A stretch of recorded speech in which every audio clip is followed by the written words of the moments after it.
வெண்பால் கொண்ட சிறுதீவு கால் கொண்டு நடமாடும் நீதான் என் அதிசயம்.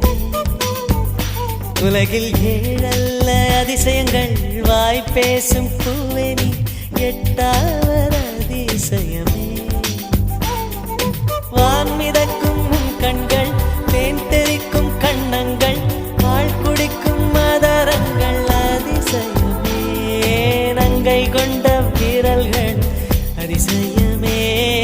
நகம் என்ற கிரீடம் அதிசயமே. அசையும் வளைவுகள் அதிசயமே. கல் தோன்றி மண் தோன்றி கடல் தோன்றும் முன்னாலே உண்டான